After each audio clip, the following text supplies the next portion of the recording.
तर आम्ही आल्या आम्हाला ज्याची पावती दिली, आमचं चेकिंग झालं, आमचे पैसे भरून झाले, हे सगळं 4:30च्या आतच झालंय.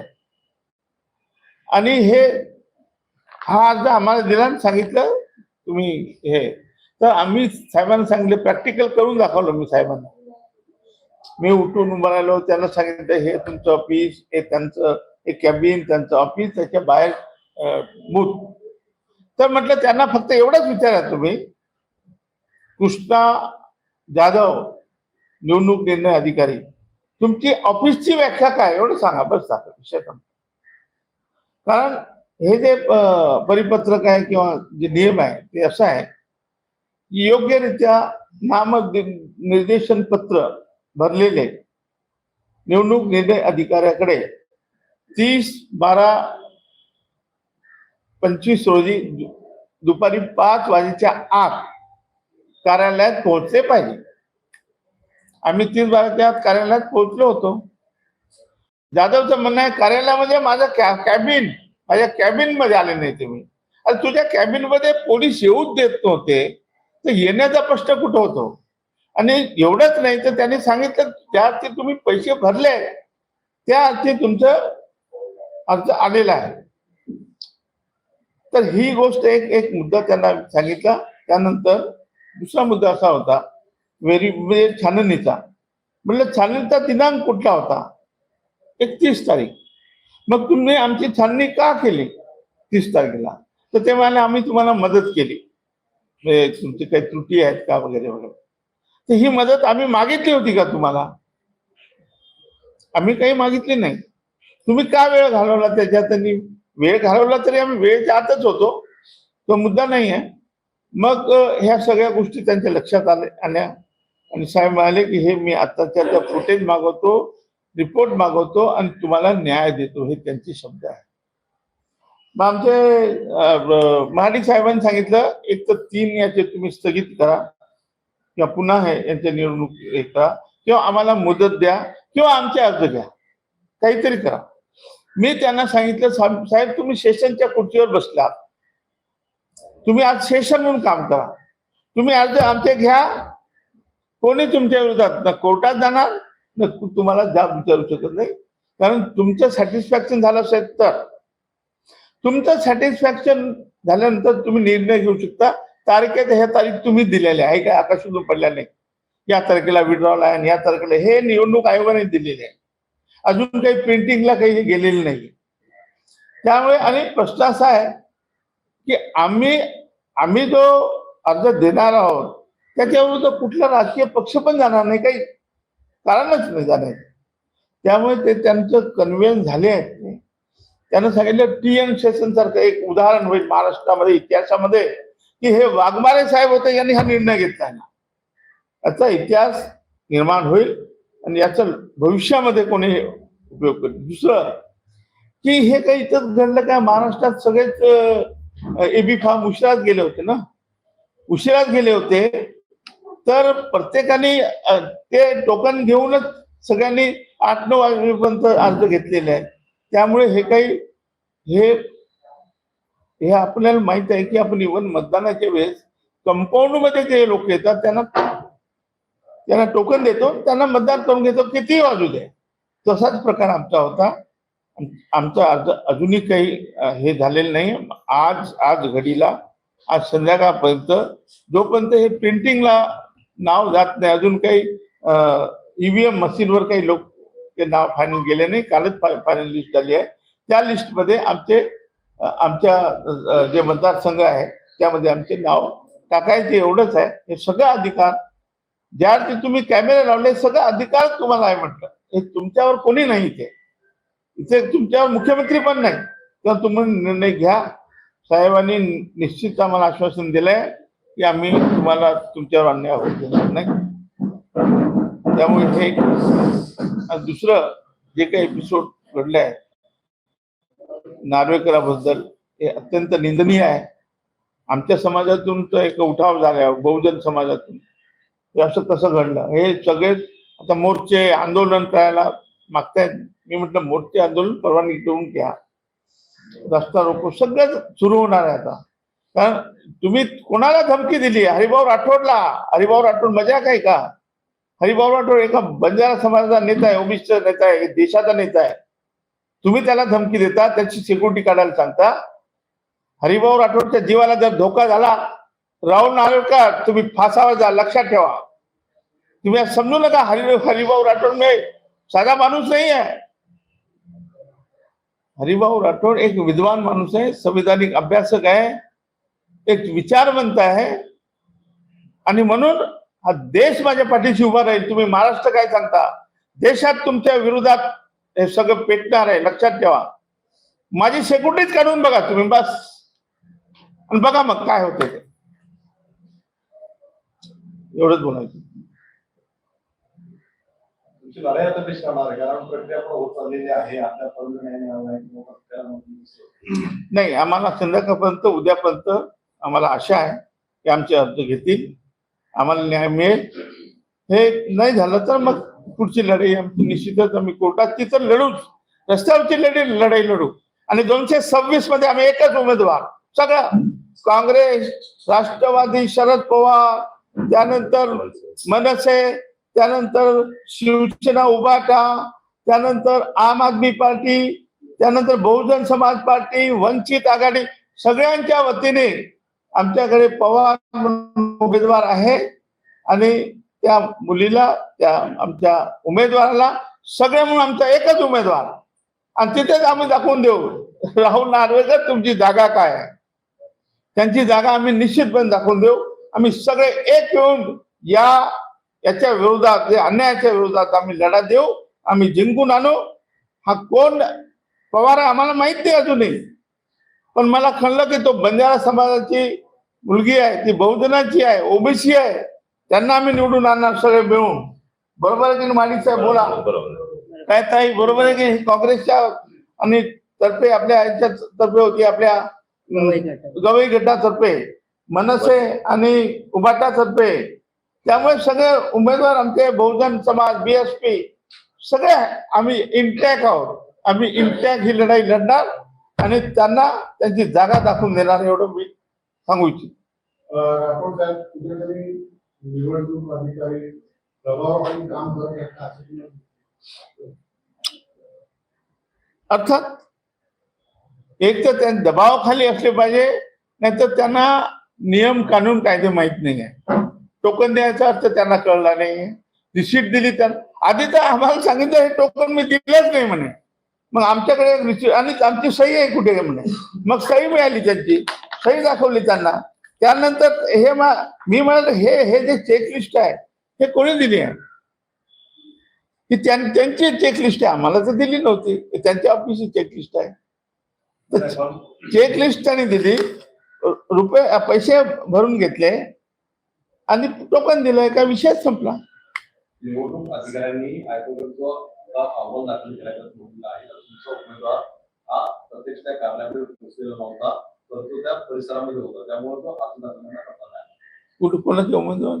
तुमचा दुकानी उमेदवार होता. माझा हे सगळे उमेदवार आहेत ना? नाही, हे उमेदवार माझाही उमेदवार उपस्थित होता. नाही नाही, कोण म्हणतो नाही नाही नाही, माझा वैयक्तिक माझा सोडा हो तुम्ही. मग यांचं काय? माझा उमेदवार होता तिथे, असं काय करतो? हो, नाही नाही, वैयक्तिक का घेता तुम्ही? हरिभाऊ राठोड सोडा, माडिकचा घ्या. माझा उमेदवार नव्हता ना, माडिकचा होता ना, बहुजन समाजाचे होते ना. माझा उमेदवार होता माझ्या समोर, आम्ही चहा पेलो, माझा मुलगाच आहे तो. तर माझा उमेदवार का नसणार आहे? माझा उमेदवार नव्हता असं कसं म्हणताय तुम्ही? याला काही अर्थ नाही आहे. आणि त्यामुळे हे सगळे मार्गाने मॅडम, आता हे सगळे आम्ही होतो, काही विषय नाही. आता इलेक्शन आयोगांची भेट घेतलेली आहे आणि सर्व स्पष्टीकरण झालेलं आहे त्यांच्या समोर. आणि साहेबांनी जे काही विषय मांडायचा होता, पॉइंट टू आर्ग्युमेंट त्यांच्या संगती झालेला आहे. आणि हा सगळा विषय झाल्यानंतर त्यांनी आम्हाला प्रॉमिस केलेला आहे की मी तुमच्यावर अन्याय होऊन देणार नाही, याची दखल घेतल्या जाणार आणि संध्याकाळपर्यंत आम्ही तुम्हाला पूर्ण माहिती फोनवर किंवा समोर बोलवून आम्ही तुम्हाला ही माहिती देणार. पण दखल घेणार आणि तुमच्यावर अन्याय होणार नाही हे इलेक्शन आयोग कमिशनर वाघमारे साहेबांनी आम्हाला सांगितलेलं आहे. आम्ही 12 आहेत, 12 12 आहेत. टोटल 12 उमेदवार आहेत आणि त्याच्यामध्ये जर बघायला गेलं ही पूर्ण प्रक्रिया जर त्यांनी चेक केली फुटेजमध्ये तर एक प्रकारचं वेगळंच तिथे वातावरण निर्माण झालेलं असं वाटत होतं. कुठचा तरी मेळावा लागलेला आहे आणि त्या मेळाव्यामध्ये आम्ही काहीतरी गुन्हेगार आहोत. पोलिसांची एवढी फोर्स वागवणं एका सामान्य माणसांसाठी आणि एक आपले हरिभाऊ राठोडजी त्यांची तुम्ही सिक्युरिटी काढणं हे कितपत म्हणजे त्यांचं ह्या पद्धतीनं अपमान करणं एखाद्या ज्येष्ठ नागरिकाचं हे कितपत खरं आहे. जर बघायला गेलं आज आम्ही भेटून आलो वाघमारे साहेबांना मी तेवढंच विनंती केली की बाबा राठोड साहेबांनी जे जे सांगितलंय ते त्यांच्या स्वतःचं मनाचं नाही सांगितलं. त्यांनी जी पुस्तिका दिलेली आहे आणि ते स्वतः त्यांनी जे पूर्ण चेकिंग करून आम्हाला सगळ्यांना वाटलेली आहे त्यातले जे जे पाण्याची गरज होती त्या पाण्यातला प्रत्येक एक पॅरेग्राफ त्यांनी वाचून दाखवला आणि त्यांना समोर ते पटलेलं आहे. मग पटल्यानंतर त्यांनी कुठेतरी आम्हाला पॉझिटिव्ह उत्तर दिलेलं आहे जेणेकरून जर पॉझिटिव्ह पूर्ण होत आहे तर त्यांना म्हटलं आमचा वेळ फुकट गेलेला आहे.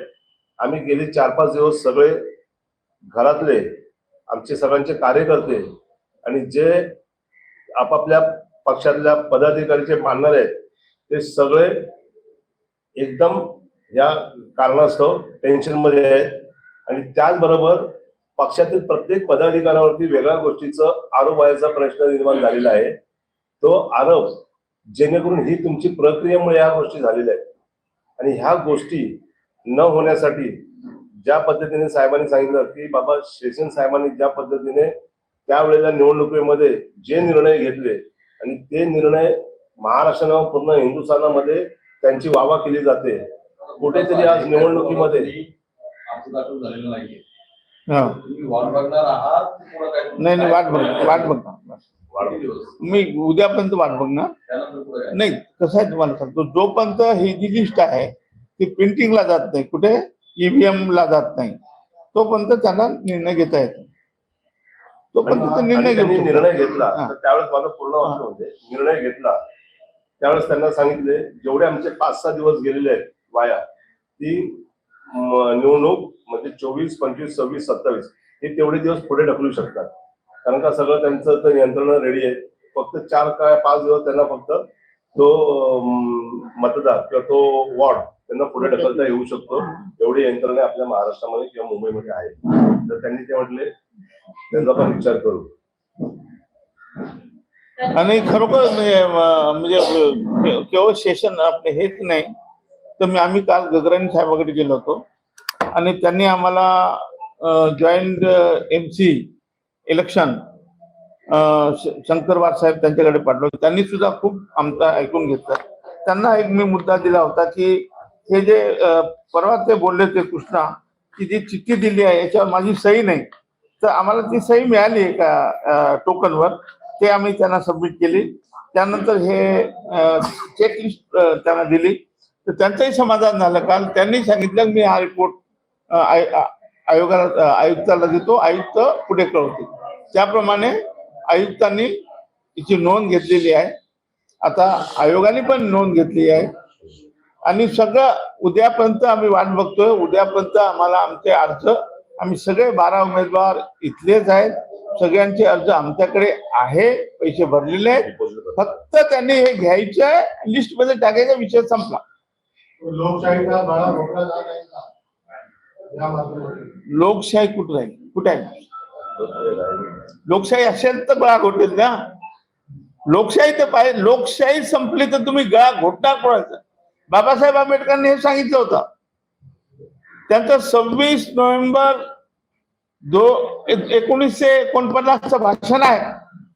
ते म्हणाले हे संविधान किती चांगलं असेल पण याची अंमलबजावणी करणारे जर नालायक निघाले तर हे कुछ कमी आहे. हे संविधान जाऊन टाका. परिस्थिती तशी आहे. या देशामध्ये काही राहिले नाही. याच नार्वेकरांनी शिवसेना पूर्ण गारद केली. त्यांचं चिन्ह हिसकावून घेतलं. सरकार आणलं संविधानिक सरकार, दुसऱ्यांदा परत राष्ट्रवादीचं चिन्ह गेलं.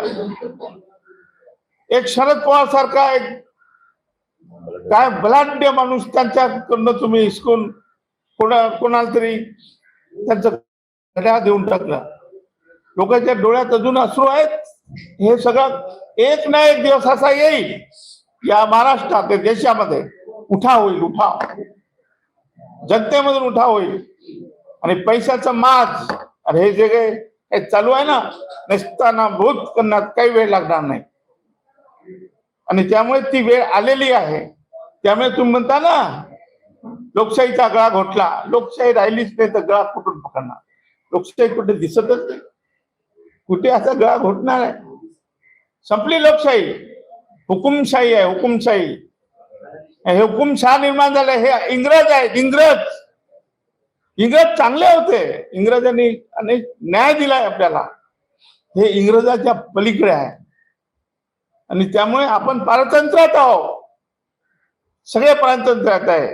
बीजेपी हुकुमशाह आहे, बीजेपी इंग्रजाच्या जागेवर, बीजेपी नाही तर इंग्रज सरकार आहे. बीजेपी सरकार इंग्रज सरकार, लक्षात ठेवा. तुम्ही जर